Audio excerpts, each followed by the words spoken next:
Welcome everyone to our 7th webinar in Tourism Nova Scotia's webinar series, Resetting Your Marketing Strategy. We're excited to have our marketing agency of record, M5 Marketing and Communications, here with us today. My name is Nick Fry, and I am the Manager of Business Development for Tourism Nova Scotia, and really excited that you could join us for this webinar series.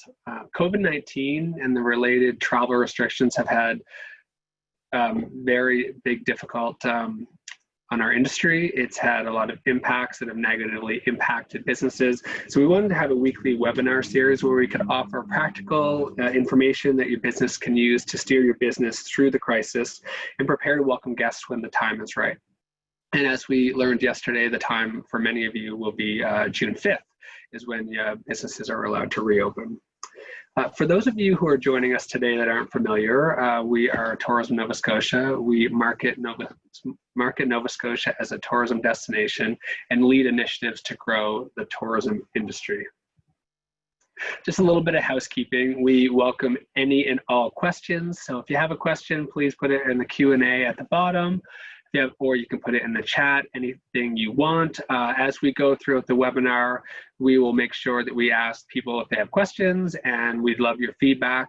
If you have any questions that are outside of the scope of what we're talking about today, we'll definitely answer that. We might answer it after the fact. You could send us an email or a message on the group chat, and we'll make sure we answer that for you. We have a really great resource, COVID-19 FAQ, on our website, and we'll share that link out after, and I'll ask one of my colleagues to share it out in the group chat. And we'll also make sure we share a recording of this later today or tomorrow. And any links that we may talk about, any great websites or resources, we'll share those as well. If there's any questions around, is this going to be an hour or more than an hour? It's probably going to be a little more than an hour, and that's fine. If you have somewhere else to be, we completely understand that, but you will get a full recording. So if you have to miss the end, you can just watch it later. And also, if you can stay the whole time, that's great. It is scheduled for an hour, but you never know. So for today's webinar, it is a perfect time for you to reflect on your business and get strategic about your marketing plan. So M5 is going to talk about 6 things you can work on now to come out swinging when the time is right. So those 6 things are a 1-hour marketing strategy, knowing your audience, evolving the 4 Ps, product, price, promotion, and place, reducing risk through quick research, digital lead generation, and defining your brand. So we want to welcome today, we have Heather Dalton, partner with M5 Marketing Communications. M5 is the largest full-service agency in Atlantic Canada.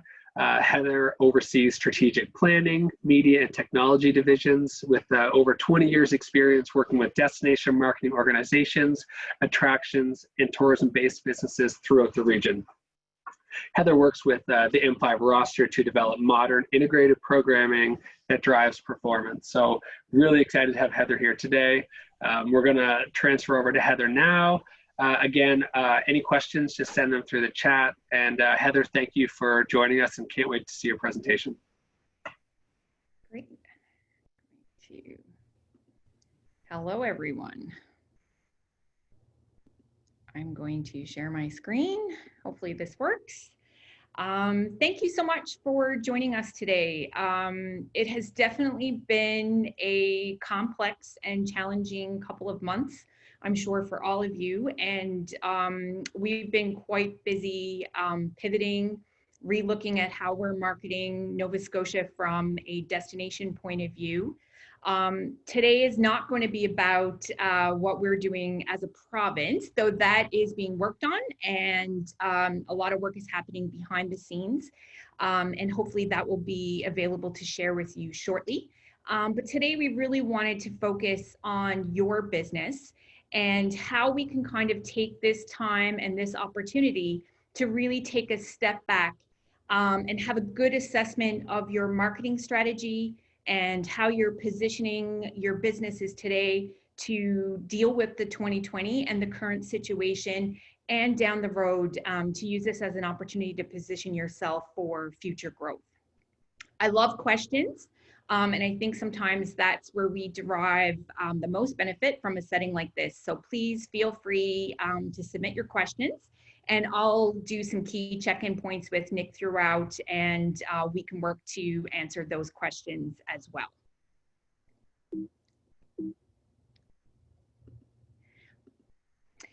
So some of the questions that you may be considering this year is really taking that look at your product. How do I focus more on in-close markets?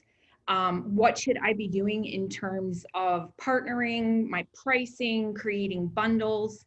How do I actually speak to local markets? And then, you know, if this year is going to be a really, really challenging year, how do I then look forward to 2021 to really make sure that I'm positioning my business for future growth?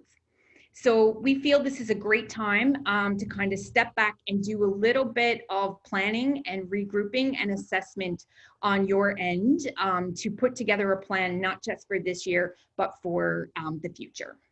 Oh.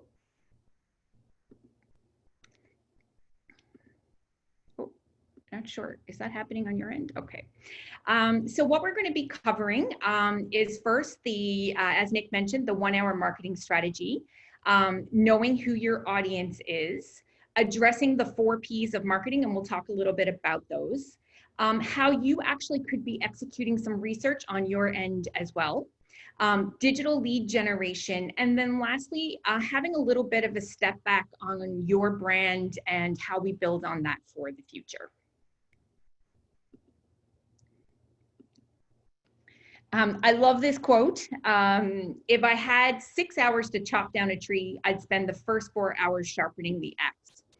And really often, and particularly when we're dealing with challenging situations like COVID, our instinct is to jump in and to start making changes and start making adjustments.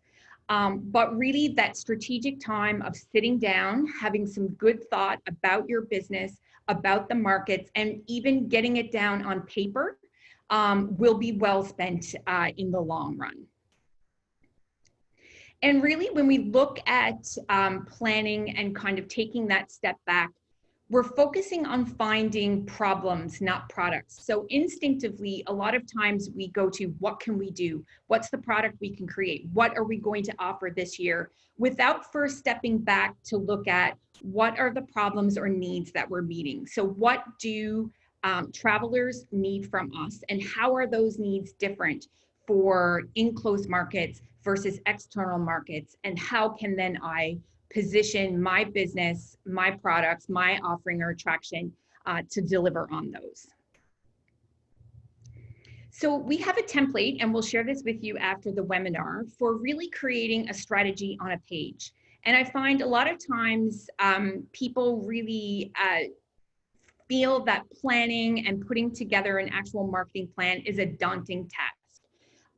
We like to say we can put this together in one page, really define finitely who and what you're doing for the upcoming year, and then have that written down. And it really does make a difference to kind of take that next step.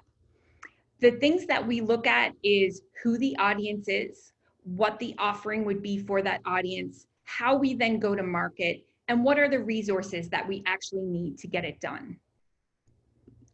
So just to kind of share with you the types of things that we look at when we're putting together this plan on a page is really writing a short description of your bullseye customer. So who is the ultimate visitor that you would like to have to your attraction, property, or offering?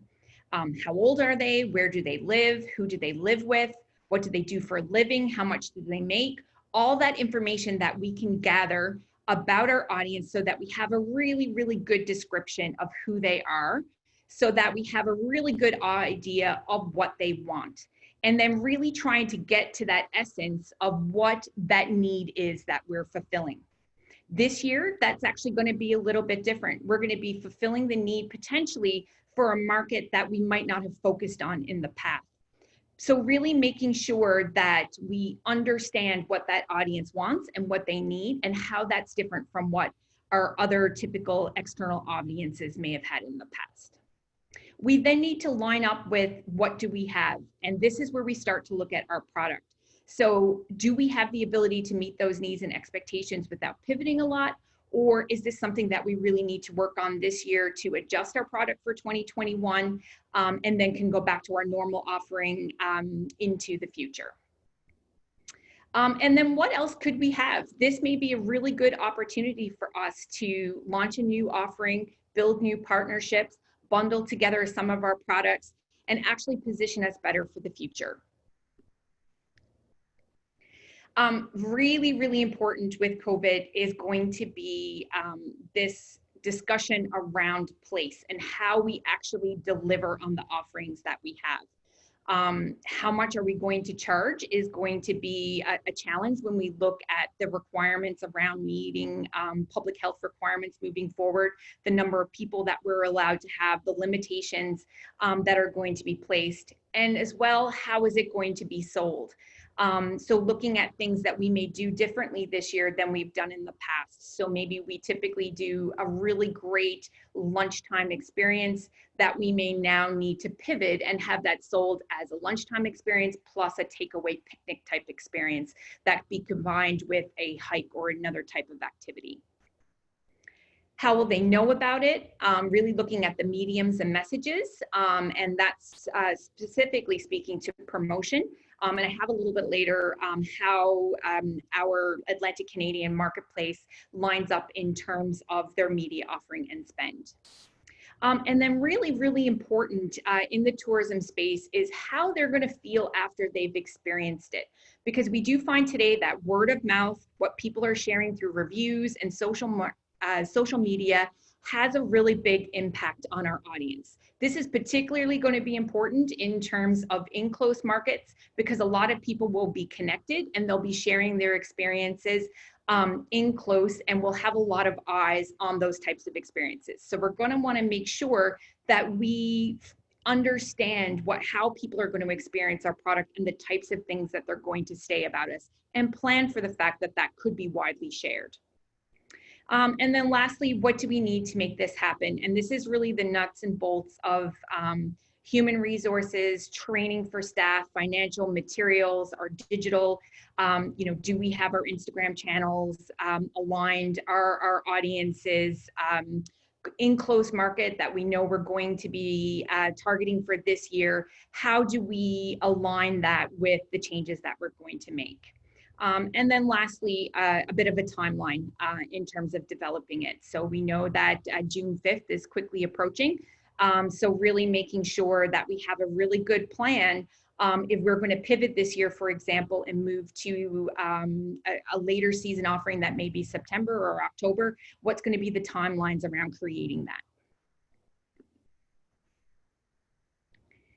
that? First, really redefining your audience is a critical part of looking at your marketing plan. So as you think about putting that plan together on a page, looking at who that audience is going to be critical. And we have to have both a short-term and a long-term view for that. So we need to be thinking about 2020 and how we can do the best with the season that we have this year, without disrupting our long-term plans for product development and growth, focusing on markets that will be 2021 and beyond. So we really need to have that kind of short-term view on who our audience is and that long-term view.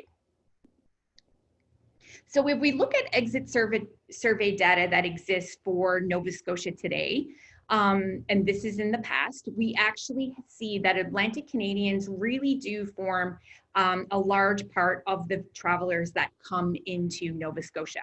So Quebec, Ontario, Western Canada, New England, the Mid-Atlantic states, they all contribute a strong amount of dollars into our economy, but we can't underestimate the power in just a typical year of that Atlantic Canadian marketplace. So things that we do today to target Nova Scotians, people from the Maritimes, does have longevity and does have the ability to continue to attract that market in the long term. So things that we do to have us COVID ready for this season is something that can have long-term impact for us. But we do need to think about how those Atlantic Canadian markets are a little bit different. Their party size tends to be a little bit smaller. and their spend per trip tends to be a little bit lower than those external markets, but their spend per day tends to be quite high. So we really need to look at this in terms of both the short-term and the long-term opportunities that this presents. If we think about our regional travelers, we know that they're less likely to be first-time visitors. So these are people who feel that they likely know the province. So they may not dig as much for information as someone from the US who had never been here before. So we're going to really need to make sure that the information is in front of them, that they have the ability to see it and to quickly access it, because they may not be the same diggers and planners as our first-time visitors are. Because of that, we also tend to see our regional travelers have a lot of visiting friends and relatives as part of their vacation experience within the province. We know that they're also more likely to take day trips, which makes sense because they're in close.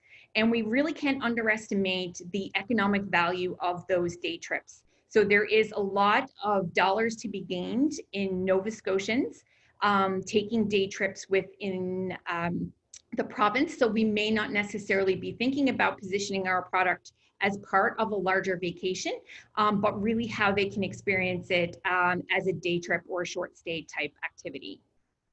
They're also more likely to take multiple shorter stay trips.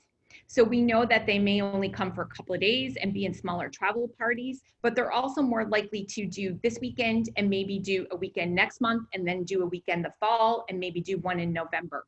So we do know that that market is potentially not just a one-shot deal. So they're not planning to come. It's a big trip that they're spending all their money, and we have an opportunity to capture them multiple times or to capture them over multiple trips.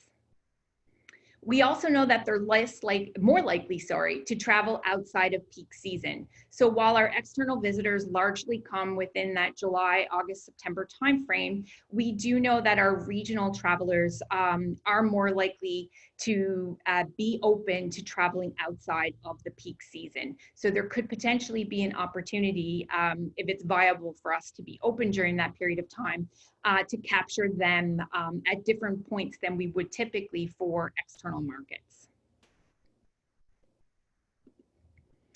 However, that's all based on past data. So we felt it was really important to understand or know if that market is still open to traveling. Our research has shown that people still have a lot of fear, and while numbers are going down and things are opening up and COVID feels to be somewhat under control right now, if that's a way to put it, we know that there's still a fair bit of fear that exists within the marketplace. So we actually did some research a couple of weeks ago that was pan-Atlantic with about 700 respondents, and we wanted to just test the fact of how people were feeling about travel. So when we went out and asked people if they had planned for a major vacation, about 50% of Atlantic Canadians had said, yeah, I was going to take a big vacation this year. But most of them have canceled and postponed, which is not surprising. So we have a large group, about half of all households, who had planned to spend a lot of money on vacationing this year and are not going to take that big vacation that they had planned. So there is an opportunity in this for in-close markets to actually capture some of that share of distant travel that's been canceled. So if we look at the market and whether or not they're likely to take an overnight trip in their province, we do see that over half of Nova Scotians are open to traveling within their province, either very likely or likely. And I think as cases become less and things start to open, I think that number will only go up and not down as people become more comfortable with the idea of taking an overnight trip. We can see how Nova Scotia compares to the other provinces there, and Nova Scotians really are more likely than counterparts in New Brunswick and PEI to be looking to an overnight trip within their own province. So it appears that the local resident traveler is open to traveling this season. We then asked if they would be open to taking going to another province within Atlantic Canada. And we can see here that both New Brunswick and PEI are very open to traveling outside of their own province, particularly in terms of PEI. So as things become more stable, there opens up that entire maritime travel market to really attract Maritimers into Nova Scotia. And you can also see there that Nova Scotians are less likely to go elsewhere. So we have that really great opportunity to retain our own market here within Nova Scotia and then focus on New Brunswick and PEI as our external markets. If we do ask them how much they're planning to spend, we see that the spend tends to be a little bit lower than what they would if they were taking an external travel. But we do need to remember that people tend to think in terms of trips. And we know that within the Maritimes, they do tend to take multiple trips over a period of time. And then they also tend to take a lot of day trips, which are actually a significant amount of revenue that comes into the province as well. So our challenge kind of collectively as the industry within Nova Scotia is that vacation spending, or that pot that about half of people within the region had planned to spend this year. How do we make sure that they continue to spend that close to home? So we want to make sure in this case, our competition becomes in close provinces, keeping them within Nova Scotia, and then making sure that they don't divert that money to something else. Home renovations tend to be high. We see that popping up a little bit more in our research, and people spending things more on kind of household expenditures. So really our challenge is, how do we really reframe that spending on money on vacationing in Nova Scotia and really get people thinking about not just visiting friends and relatives and that quick hit trips, but actually taking their annual vacation on top of that and really spending more time and more money within the province. And then from your perspective, how do we make sure that you become part of that travel and really derive the most revenue and visitation that you can from that? So really things to think about then is for 2020, who is going to be that ideal customer for you? Who's going to be the ideal visitor to come to your business? Let's have a look at why they're coming. Let's have a look at who they're coming with. What are they concerned about? What's that ideal experience for them look like? And how do we win for them? Let's write that down and frame that up, and then compare that to what our typical visitor would be for the year.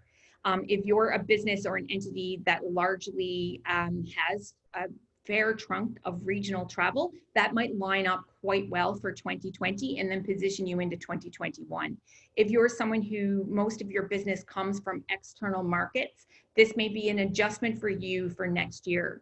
But I think, as we talked about in the beginning, there's really good long-term value in attracting that regional Atlantic Canadian marketplace, because even in a typical year, they are still a significant market and contribute a lot of revenue to tourism within Nova Scotia.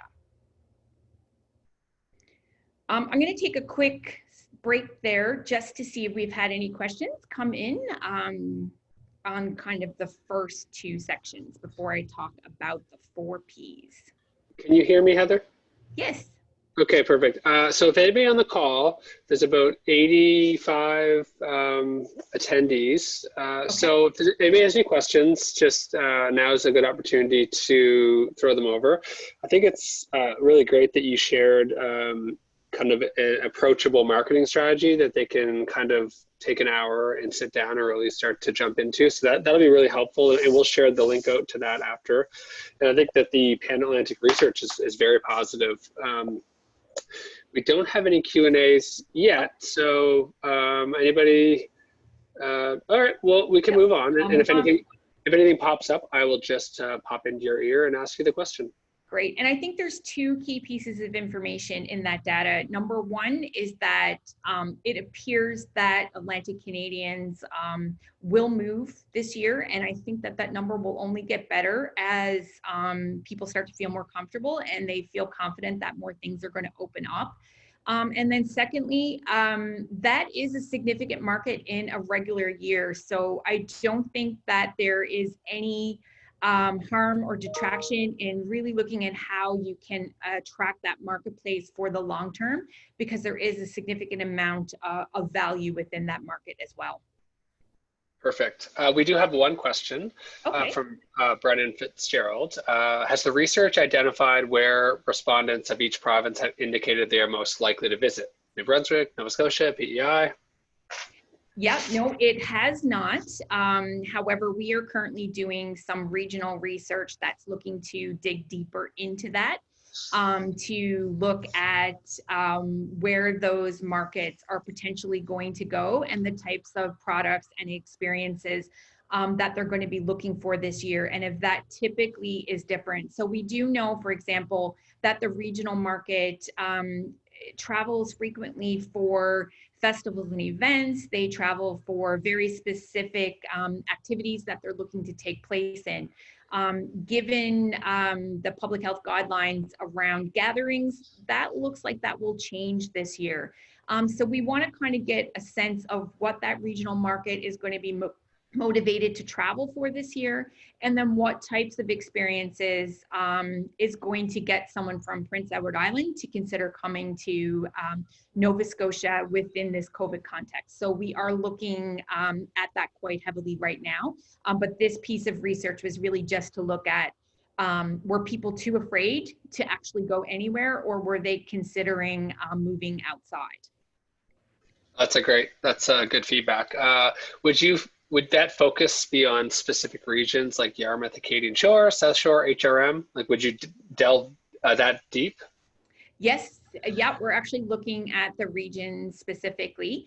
We do know within the regional marketplace, the travel does tend to be a little bit more urban centric than we know our external markets, which tend to move around a little bit more than the regional market. Because just think about it, they're taking multiple quick hit trips for specific reasons within the province. So we really want to kind of dive a little bit deeper to look at specifically why people would consider going to a particular region, and if that's going to change a little bit this year because they don't have that opportunity to drive to Quebec or go down to Maine or do something that they had planned to do this year anyway.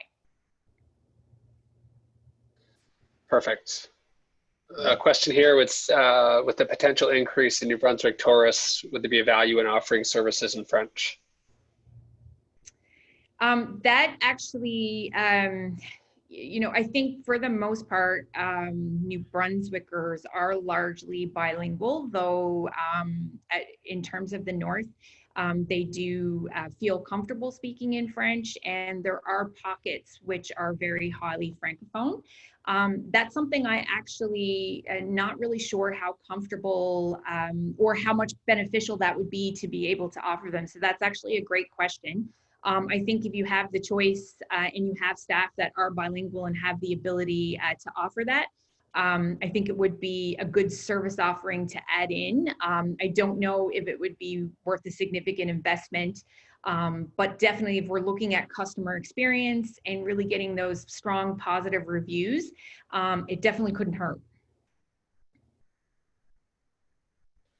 Okay, thank you. Another question, and you guys, anyone on the call, again, you can put this in the Q&A as well. A lot of the questions are coming through the chat. One question would be, do you have any historical data on how many of these groups are traveling here or within Nova Scotia specifically for weddings? No, actually, I don't have a specific note on weddings. I know visiting friends and relatives tend to pick up a big chunk of that regional travel. But weddings specifically isn't something that we've looked at, but that is something I can ask the team on if there's any data on that, and we could share that for sure. Perfect. Thanks, Heather. I don't, there's no other questions or in the chat at this time. Okay. All right, so we'll move now into the 4 Ps of marketing. And it's really, really funny. People often think that M5 comes from the fact that there's 5 companies in our group. But it actually comes from the 4 Ps of marketing. And our founder felt that there should be a 5th P added, which is people. And he really felt at the end of the day, the people we have working for us, delivering our products, and then making sure that they connect with the people who are experiencing our products is super, super critical and important. So just wanted to share that story and to have that kind of lens as we walk through what the traditional 4 Ps would typically be.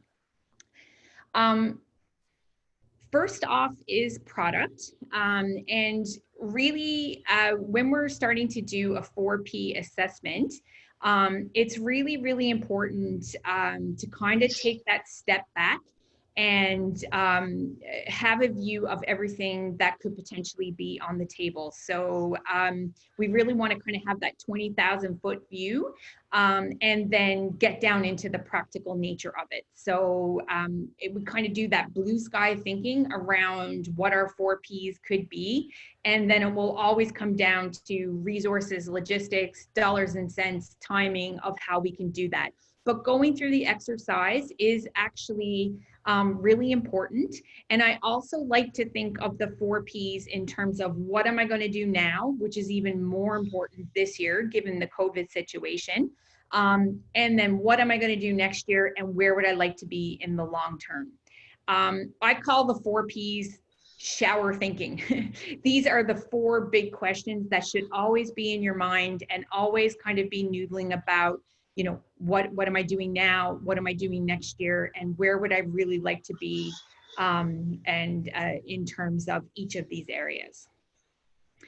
So first is product. And really that gets down to specifically what you deliver, what you offer, what your experience is, what your takeaway is.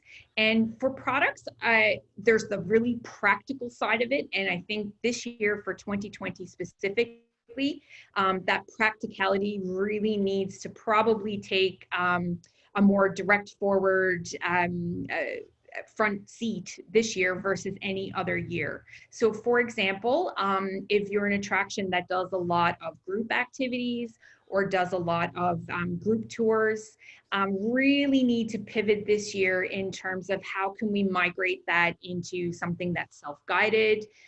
Can we accept group bookings for people who are within the same bubble or they may feel more comfortable with, and encourage visitors to actually put together their own group and increase party size or increase party count? Can we move our products outside if it's something that we typically would deliver inside?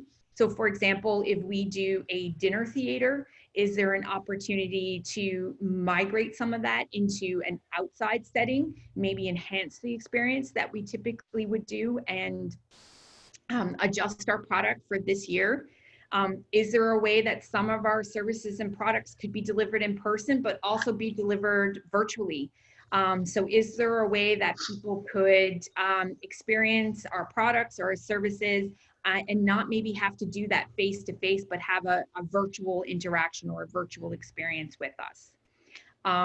Is there a way that we can take social distancing and have people separated out more? Can they experience live entertainment from their vehicles, from sitting on benches that are spaced equally apart? So really looking at how we reframe our existing product to very specifically deal with what we're facing for 2020. And I think in that short term, that needs to be critical if we're going to have success for this year. And, you know, kind of, we talk about make the boat best of this tourism season.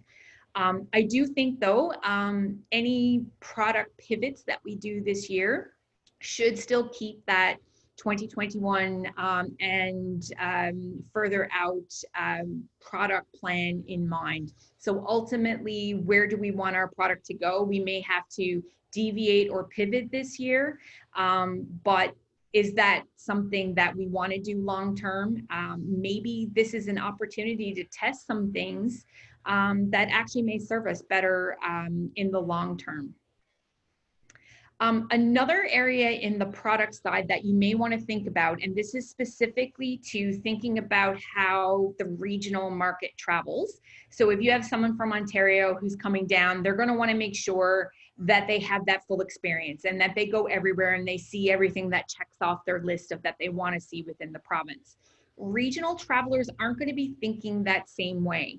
So if we have a product that may be a drive away from a local market or be a drive away from someone in New Brunswick and PEI, we're going to have to give them a reason to pull them out there.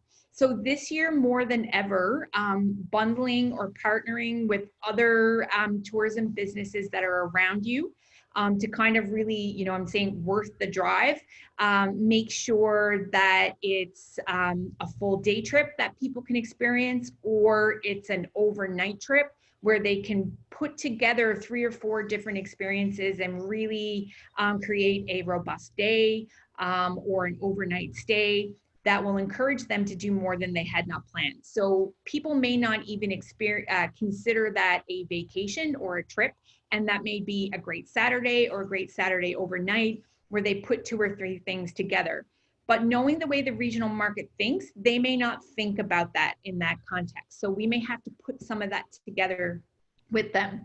So chatting with people who are in your area, in your region, about how you can do some of that to really create a full experience for someone if they're considering doing that in a day or an overnight. And that could potentially be a market and a stay in business that you would never have gotten otherwise for this year. Also, in terms of product, is the ability to extend that product into other seasons. So we do know there's lots of challenges around keeping our businesses open and extending them into the fall.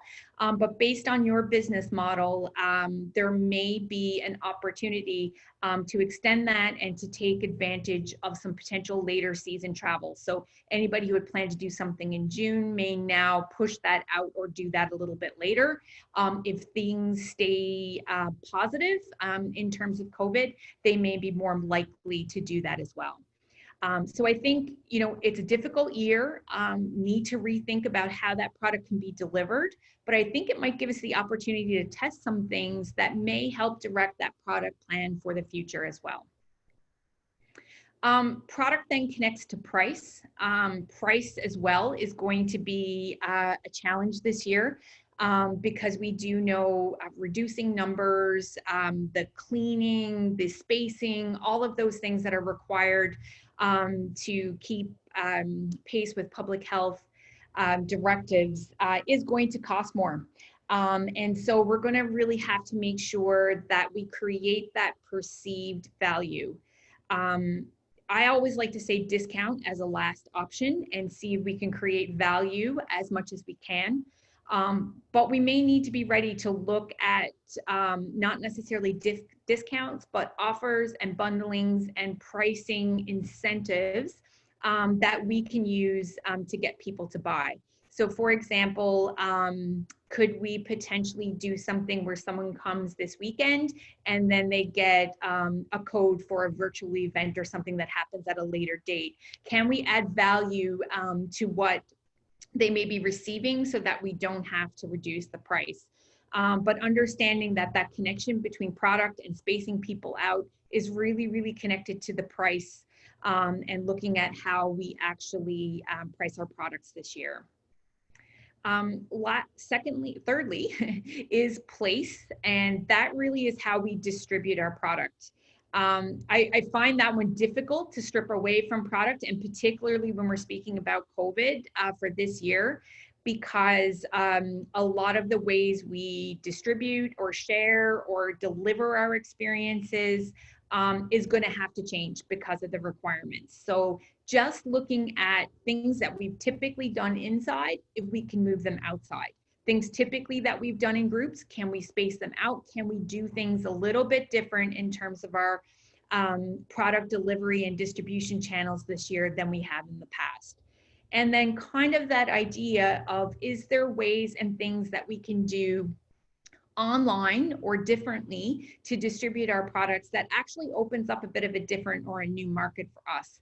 So I think over the last couple of months, we've seen a lot of retail outlets moving to online sales, moving to curbside pickup, and really kind of changing the way that they actually deliver their relationship with their customers. And a lot of them are saying, we didn't realize how much value that actually had, and are going to keep some of those practices moving forward. So just looking at potentially some things that we could test in this year with that long-term view that maybe this is a product and distribution adjustment that has value for me down the road. And then lastly is promotion. So just taking stock, we talked about who that audience is going to be this year. So it's not going to be the typical external market that you may be thinking. So do you have assets and photos? Is the information on your website designed for people who are contemplating overnight trips, day trips? Have you positioned where you are relative to your region so that if someone's considering driving out to XYZ town for the day, they have you top of mind within that? And looking at our Instagram channels, our Facebook channels, our website, to ensure that we have that ready for that regional market. And I think another webinar is going to deal really, really specifically with some of the tactical level things that you could do for that. Do we want to take a little quick break here just to see if there's any questions around that idea of really thinking about your business through that lens of the 4 Ps? And then thinking again about that 5th P of people and how our staff and the delivery of that, and then how people experience it on the other end connects into each of the 4. Heather, we have a great question that was really comprehensive and a lot of really good info. So one question here is from Robert Haldane. Are there any pricing strategies you advise for making the most of this condensed season? Yeah, it is a bit of a difficult question. So thanks for throwing a hard one at me. And we're actually seeing it across all of our clients. So we do a fair amount of retail work, and you know, the way that we're pricing products, really that margin or that profitability that we've been able to achieve is reduced because of the increased costs and spacing and volumes that we're able to bring through. So it is a bit of a difficult question. I think if we can add perceived value to the price and make people feel that they're getting more than they would have in a typical year. So whether that's bundling with a partner organization, or whether that's adding in something offline. We have a client that we're working with, for example, that if you spend $50, they're giving a code for a Friday night concert series that's an intimate concert with a local entertainer that they're paying, and including that to add that extra value. So thinking about the regional market, they're going to maybe come for a day or come for an overnight and then be home. So how do we kind of potentially add value to their experience as a whole?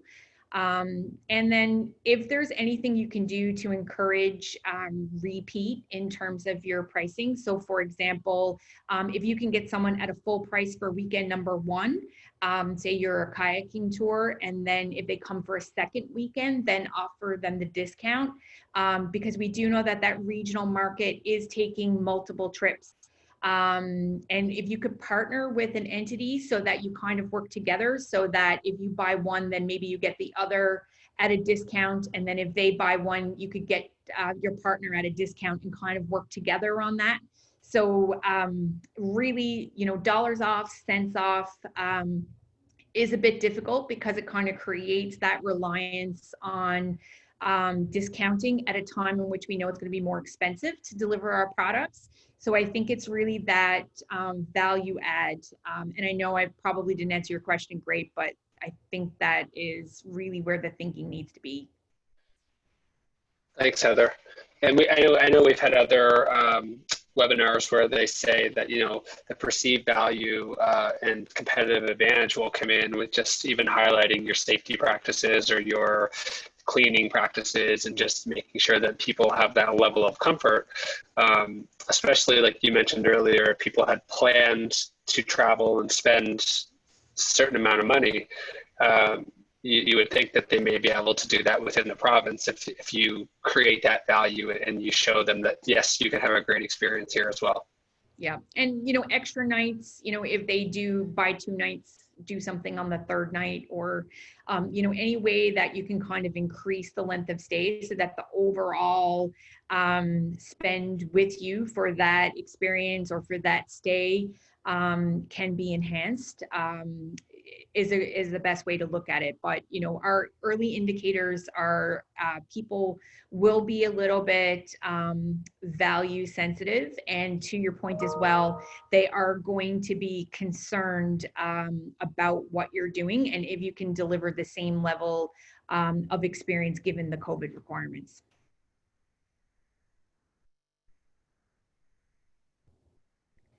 Okay, so right now we are currently no Q&A, so we can move on. But we'll make sure, again, anyone on the call, anytime you have a question, just pop it in the Q&A at the bottom and we'll get to it for sure. Thanks so much. Great. Next is research, and obviously, as you can tell, I'm a firm believer in data and research and using that to derive as much information as we can. But research can be consuming, time consuming, and it can be expensive.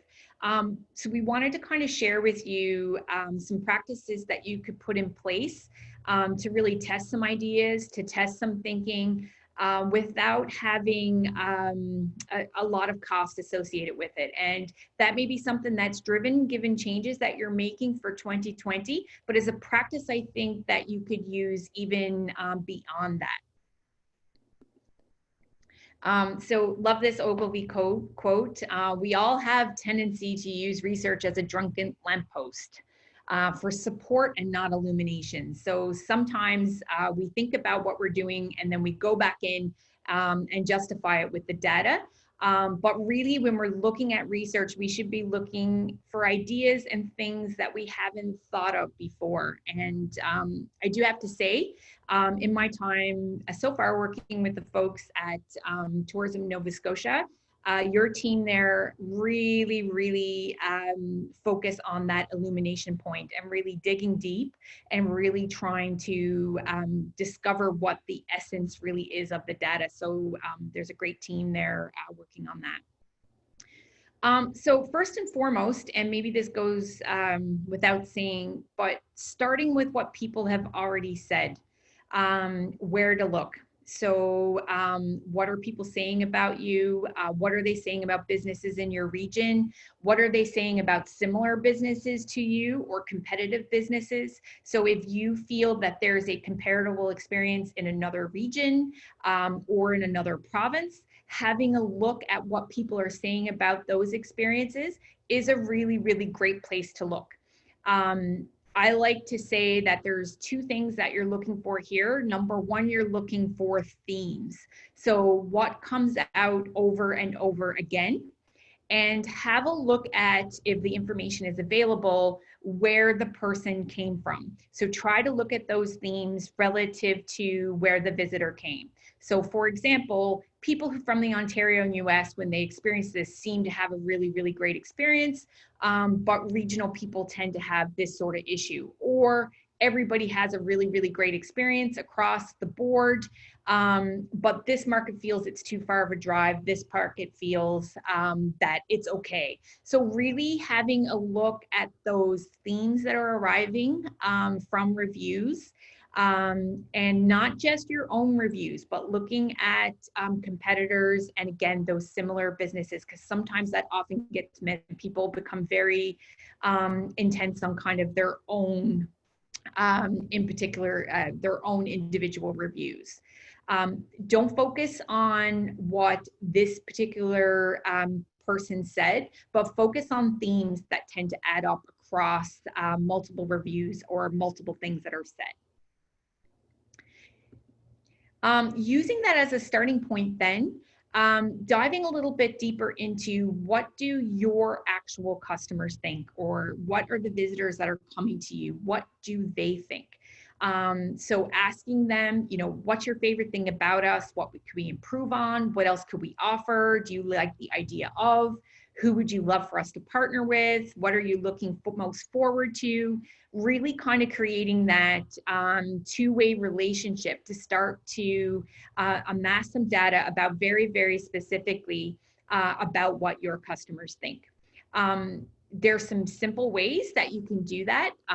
If someone books with you or someone calls you, you can actually just ask them and have that really good, great conversation. And really, again, focusing more on the themes that are arriving and less on kind of what individual people say. Next is, John likes to use this term within our company, bootstrap marketing research. So how can we do things quickly and easily in a cost-efficient way, but actually have some real data for us? So we like to say, you know, there's a bit of a 7 quick step here, defining who your audience is. So who do you want to talk to? In terms of age, in terms of location, develop kind of 5 really smart questions that you think is going to help with those 5 Ps that we talked about earlier. Really, you need to give people an incentive. So whether it be free product, a gift card, something of that nature. And then use something like a Survey Monkey to actually put that together and test it with a friend. And there's a lot of great tools that exist within those types of Survey Monkey accounts that really help you kind of craft what your questions could be. You can then set up a Facebook ad very simply with a small budget that will allow you to kind of really target that audience and get those questions asked. And then you can link it from your own Instagram and Facebook as well. So this is all really directional research. So this isn't a margin of error study that will allow you to kind of extrapolate out to the province as a whole, but it will start to give you some ideas and give you some thinking that is specifically to your individual location, your individual experience, and it will allow you to get some input on things that you may be thinking or that you may want to test kind of moving forward. Any questions on that research before we move into lead generation? No questions right now. I love the idea of asking your potential clients or visitors some great questions, because I mean you can really probably find out a lot of good information there. Yeah, absolutely. And training staff to ask those and record them. So there is a little bit of setup and methodology and discipline that is baked into that. But if you can make that a process now, given COVID and the things that you may need to know, that will actually serve you well into 2021 in the future to make that an actual process. So we often do those. You know, if you're an attraction, you probably take, you know, the location of the person that came and maybe the number of people who are in their party size, but just getting a little bit more deeper into, you know, what made you come today, what were you most excited about experiencing, if you're doing it on the way out, how did this make you feel today, did you share it on social media, just asking some of those questions that really can get to that essence of how people are thinking about your product or experience. That's really good. I had one comment here, and they said, "Don't take the lack of questions as lack of engagement. The content is excellent." So, Okay, good great. job, Heather. Yeah. Next is lead generation, and lead generation is often used as a term in business to business marketing. But I actually like to think that it is the bread and butter of tourism marketing. So your province is out there doing a great job of branding Nova Scotia and what the province has to offer in an overall sense. And then when we look at the job of individual businesses, it's really to attract individuals, and that is getting people interested and converting them. And that's really where we kind of start to adjust the mindset to that kind of lead generation idea. So, you know, the old adage, if you build it, they will not come. So we can have the best product, we can adjust everything for COVID, and we can, you know, position ourselves well for the future. But if we do not get people thinking about our experience and in enough time for them to make the decision to come, particularly within this compressed year, we're not going to have anybody arrive on our doorstep. The focus, though, is really to keep it simple. And I think with lead generation, it becomes so overwhelming to a lot of people that it feels really, really complex. But the essence and the beauty of it is really in keeping it simple. Just wanted to kind of point out here for this year specifically, we do have a little bit of a covering the basics. So we just want to make sure that all the information is up to date via all channels. Nothing worse than you've got a 2-day vacation planned getaway, and then you find out that part of your experience isn't open, or things have changed so significantly that it changed the experience. So let's just make sure that people are really, really well informed, and that's specific to this year. To make sure that we have really clear information on plans to meet public health requirements. So don't assume that visitors understand that you're actually taking all the requirements that you need. It needs to be stated and it needs to be said. So just making sure that we have that information up to date for this year. And if your audience is primarily external, and that's where you derive the most of your customers and visitors, you're going to actually need to move a bit quickly to build a regional following. So a lot of lead generation techniques involve people coming to your website, people following you on social media, being able to create those lookalike audiences for social media advertising. And if you're primarily externally focused, there is a little bit of work to kind of really making sure that we have that regional view this year, and that recognizing that things will be a little bit different. And I know I keep saying write stuff down because I am a firm believer that not only should you think in the shower, but that you should actually take that few minutes to really track results, write down what's working and what's not working. So analytics are great, but sometimes just having a little bit of a book or a sheet that you have open that said, I tried this on this day and it really, really worked well, or it didn't work, and just kind of making sure that we have a good methodology for keeping track of that.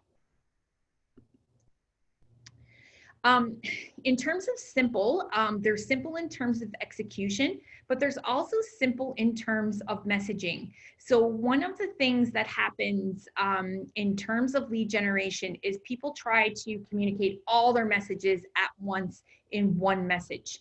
The beauty of digital communications and thinking of building that ongoing experience with our customers that starts way before they actually come to visit us is that they will often check in multiple times or be exposed to multiple messages before they actually make the decision to come or make the decision to purchase. So just trying to keep things as simple as you can in terms of the messaging, and really focusing on that core salient message that's going to get people interested first, and then thinking about, if they come to your website, how they can go deeper, and you can start to expose them to multiple messages. how you can get them to follow your Facebook or your Instagram. You can share multiple messages with them over time, but really making at the front end when we're looking to attract people, it's really that one strong core message and not trying to deliver everything in one ad or one piece of communication. That's really, I know that sounds really, really easy, but it's really, really hard. Trust me, I've been doing this for 20 years and I still find it hard. Also wanted to just kind of review with you the media consumption for Atlantic Canada. So this is for Atlantic Canadians 25 to 64, and we do subscribe to a media consumption data service that's called Vivi Data, and that's where we extract this data from. And this will give you a really good sense of where people within the Maritimes are spending their time. So if you look at it, it is very heavily online skewed in terms of 23 hours online per week, 13 hours per week on mobile, 14 hours a week on their social media. And then we have kind of magazines coming in there at 1 hour per week. Interestingly, despite the fact that online is so significant and we see things like time spent with social media and mobile growing over time, television within Atlantic Canada still stays considerably high. So even though people are spending 23 hours online per week, it actually isn't diverting their eyeballs from the television. I like to say people are just consuming more. They're consuming multiple things at the same time. And their eyeballs are just more fragmented versus shifting from one medium into another. They are spending about 9 hours per week on radio, and then the hours per week with newspaper in an actual printed form is actually less than 1 hour per week on average. If I look at how that compares to the Canadian marketplace, we're kind of on par in terms of where we are in terms of online spend. And then we tend to over-index in terms of television time spent. So this will give you a really good sense of where the average Atlantic Canadian adult is spending their time. So if you have the resources to be on television, obviously that's a place where people still are, but online is very heavily in terms of time spent and a really good place to efficiently attract our market. We're also seeing as well, I can't break down the data a lot within Atlantic Canada just because of the population and the percentage of the Vivi data respondents who are from Atlantic Canada. But I can say that I often get challenged that may be for younger markets versus older markets. But we're actually seeing less and less distinction between age groups within adults. Kids and youth are quite different than we did in the past. So we're seeing social media usage growing, mobile usage growing within older adults, more so than we're seeing, say, television. So we're seeing that distinction, I guess, between the age categories not playing as much as it did, say, 5 years ago.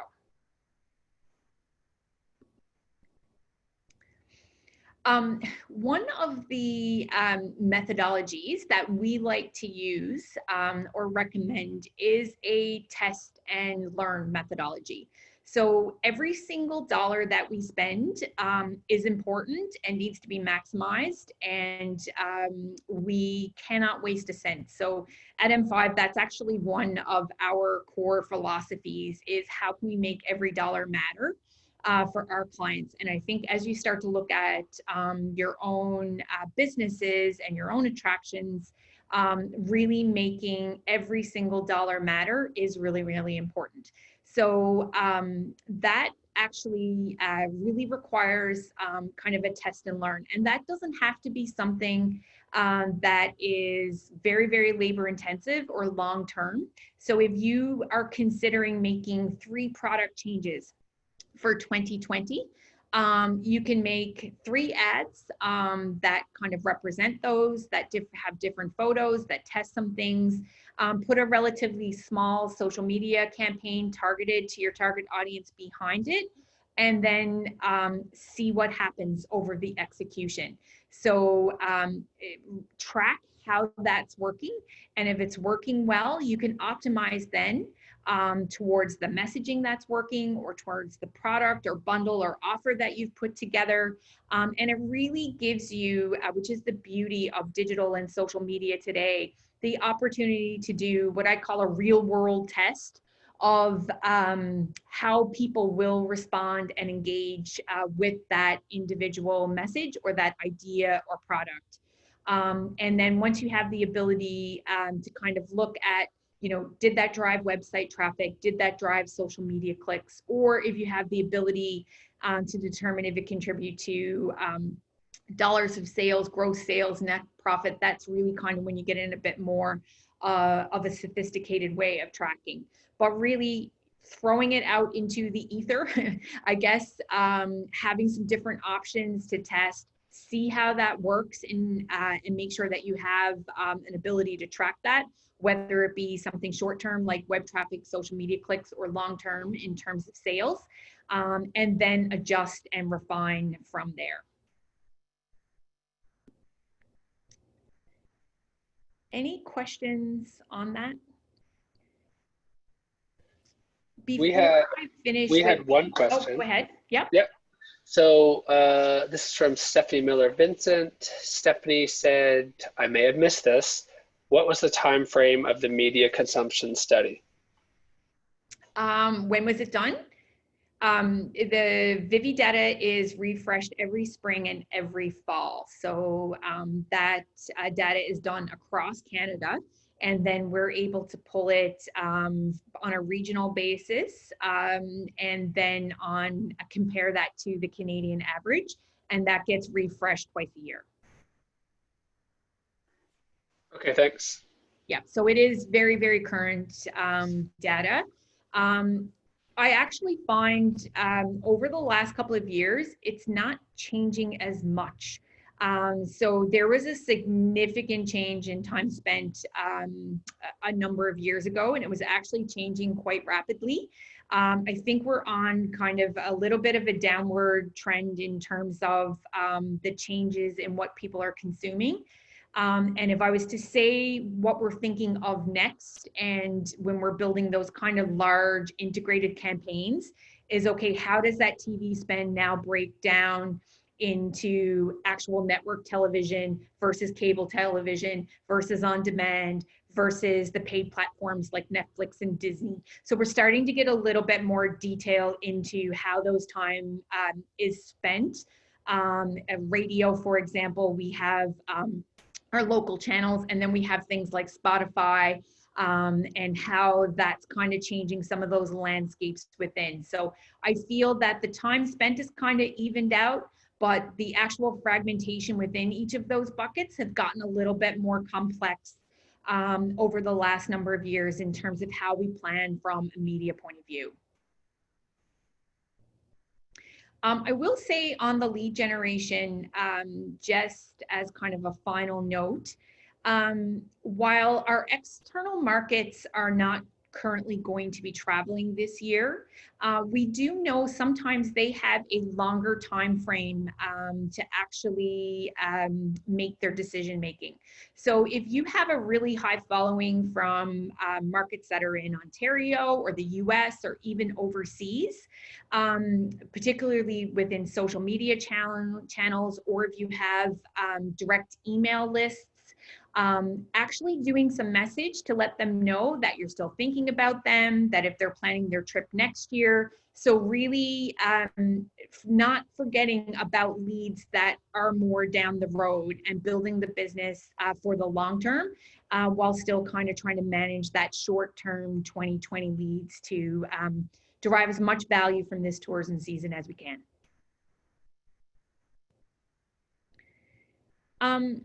My last topic area and for today is on brand. And I find brand is a bit of a nebulous thing that we kind of talk about, but really it is the essence of your business. And I felt we would be remiss if we didn't talk about a kind of a resetting of your marketing strategy without thinking about your brand. So because we're tactically making shifts and changes this year to move more in close, to change how we typically would deliver our products and attract our visitors, I think it's good to kind of have a little bit of a step back and just have a look at our brand from an overall perspective of 2020 and beyond. Because we don't want to necessarily change the essence of who we are. I think 2020 and the COVID challenges are really just making us look at that essence of who we are and how we can deliver that differently or more effective to different audiences this year. So in terms of communication versus action, we feel that brand is a combination of what you say and do. So things that you put out there, what you're saying on your social media channels, what the tone is, what is the tone and the photography style of your website, what do you say when people actually call you and pick up the phone, because I believe some of that regional data also showed that the regional market still call people and pick up the phone. So all of that contributes to what you say and do. And that connects with how people then feel. So everything that we say, do, put on our website in terms of tone or copy or visuals creates a feeling within someone. So does that experience look exciting? Does it look safe? Does it look engaging? Does this look like something that's for kids or for adults? So how do people feel about that once they've consumed it? And then it's that kind of overlap in the middle is where your brand actually lives. So it's a combination of what you're saying and doing, how people are feeling about it and experiencing it. And then that really is the essence of who you are. So, you know, often people think about brand in terms of logo and slogan, and we really feel it's more about actual actions. It's what you're saying, it's what you're doing. We like to think that your brand is aspirational, but still deliverable. So it's something that may be, you know, I cannot be that this year, but I'm building on that for 2021 or 2022. And whatever you put out there is still deliverable within your organization. So you don't want to say something that you can't deliver on, but it's okay to be a little aspirational in terms of where you would like your brand to go. But there's kind of three key elements that we like to think of in terms of brand. And as you start to think about talking to your visitors within a regional context, really thinking about that. Is it unique? So is it different from other experiences? So if you're an attraction in Nova Scotia that offers something similar to what's in New Brunswick, what makes you unique? And then is that unique actually salient? So do people care about it? Because if your parking lot is bigger than someone else's parking lot, but there's no parking issues, well, then that's not really salient to them, even though it may be unique. So kind of really looking at, are those factors that we're considering unique actually what's really, really important to the customer? And I cannot stress this enough, it needs to be deliverable, and it needs to be deliverable the majority of the time. So when we think about what we're saying we can do, making sure that we can do it. And when we go back to thinking about what we talked about earlier with reviews and what people are saying about destinations in terms of their social media posts, that deliverability is critical to that. So we need to make sure that that is very, very much top of mind. And it's also what creates long-term success for brands. So we have another tool that we'll share after the webinar that is, again, a little bit of that plan on the page that I think because people are really stepping back and thinking about their business and who they're targeting and how they're changing their products, it might be a good time to actually write this down. Brand is something that you typically don't change year over to year. So we may have to pivot in terms of how we're actually communicating something this year or who we're targeting. But really making sure that we have that good view of what our strategy is going to be for the long term. So first of all, is your brand part of a hierarchy? So are you a family of brands or does it stand alone?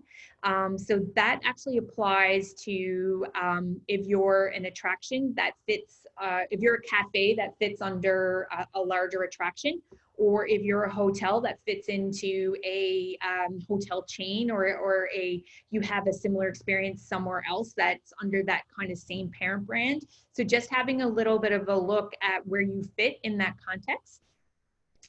And next is the positioning. So that's really getting to that uniqueness and that salient point. So if you have a visitor on the phone and they say, why should I do your experience or visit your attraction? What would you say to them? So that is that point that you're talking to the visitor specifically about what makes you position better than other attractions or restaurants or hotels. So we like to think of positioning as a relative thing. So think about your competitive set. And if you remember back when we talked about the research and reviews, it's just as important to look at what your competitors have said about them as it is to look at your own. And this is really where that becomes really, really important. Having, the question about pricing earlier, it's really, really important to look at what the pricing is for your competitive products as well and how you fit within that entire mix. Next is the pillars, and that's what supports the positioning. So the positioning tends to be very single focused and it's about one thing. Your pillars can be multiple focused, but there are things that support the positioning overall and can be similar to what other people are offering, but really all of those together add up to the experience that you're offering. Next is your personality, and that's actually really, really important in terms of your voice and your tone. And social media has made this even more important over time because it's easy to create a website and be able to deliver a personality on that, but maintaining that voice, that tone, how you would really like people to describe you across social channels, when people call you, is a bit of an effort to do that over time. So if you want to be warm, if you want to be funny, if you want to be hospitable, if you want people to feel that you're innovative or modern, how do you want your personality? And I like to tell people to think about it as a person. So if your business was a person, what are the types of attributes that you would like people to say about you? What are the most important ones? And then how can you kind of keep that personality over time? And then last is the promise. And for this one, it's every single time someone walks through your door or into your space, what are you telling them that they're going to walk away from? So what are you going to consistently deliver over time and that promise for your customer? So today you may be changing what you're actually delivering for 2020. But if your promise is that you will have an outdoor experience like no other in Nova Scotia in this particular region, and it's going to be delivered by a local person who has knowledge like no one else, well, then that still has to apply no matter what you're doing over time in terms of your product delivery. So what is that kind of core promise? And that's it for me in terms of the actual content. Do we have any further questions? I guess one final kind of closing thing before we get into the questions. 2020 is difficult, and I feel that I'm calling this last couple of months the changes to the changes, because I feel that we're constantly looking at new plans, reevaluating, making sure that we're using up-to-date data to kind of make those adjustments. pushing things out, reevaluating, and really it creates a lot of uncertainty. And so I can imagine that, you know, even taking the time for a day to sit down and write this out can kind of maybe seem a little overwhelming. But I do think that it is time well spent, and will help just kind of guide and ground you as you're moving forward and making those kind of core decisions on 2020 and then where you go beyond that.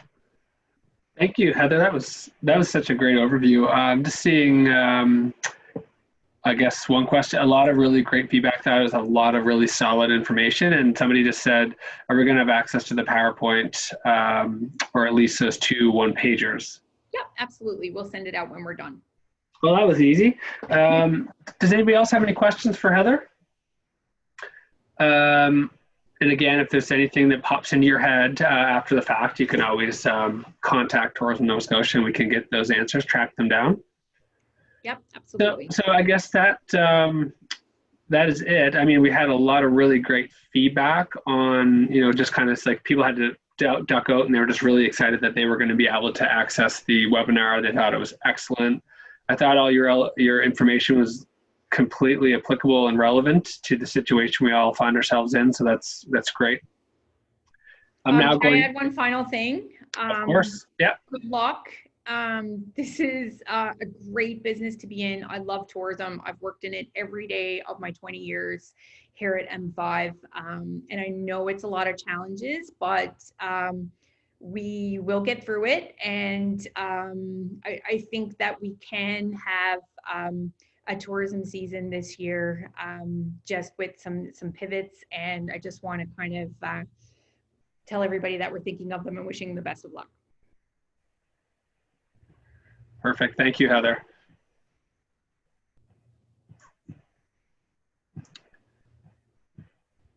So we're back over to my screen now, and just going to, there we go. So the next webinar we have will be next Thursday, June 4th at 10 a.m. We have our very own Michelle Sears joining us from she's a digital marketing advisor, and she's going to cover promoting your business or community with Tourism Nova Scotia. So it's going to be how to work with us and give you some tips on how to promote your business, the community, and what are some things you can do, and tell you the steps to do it. So we'd encourage you to share that with your teams or people that you might think that may find it relevant. And we hope to see you next Thursday at 10 a.m. for that webinar. Now, throughout the presentation, we have covered a lot of things. So if there's any questions you have, if something pops in your head and you think, okay, I want to ask Tourism Nova Scotia that, send us an email at tnsbusiness@novascotia.ca. We would really encourage you to sign up for our newsletter. It's where we share relevant information about the industry, about new programs, about our webinars, anything that is relevant to industry, we will share in the newsletter. Follow us on Twitter, LinkedIn. Our website is tourismns.ca, and our COVID resource section on our website is tourismns.ca/coronavirus. So we'll share all this information out later. Thank you so much for joining us today. We hope to see you next week, and have a wonderful day.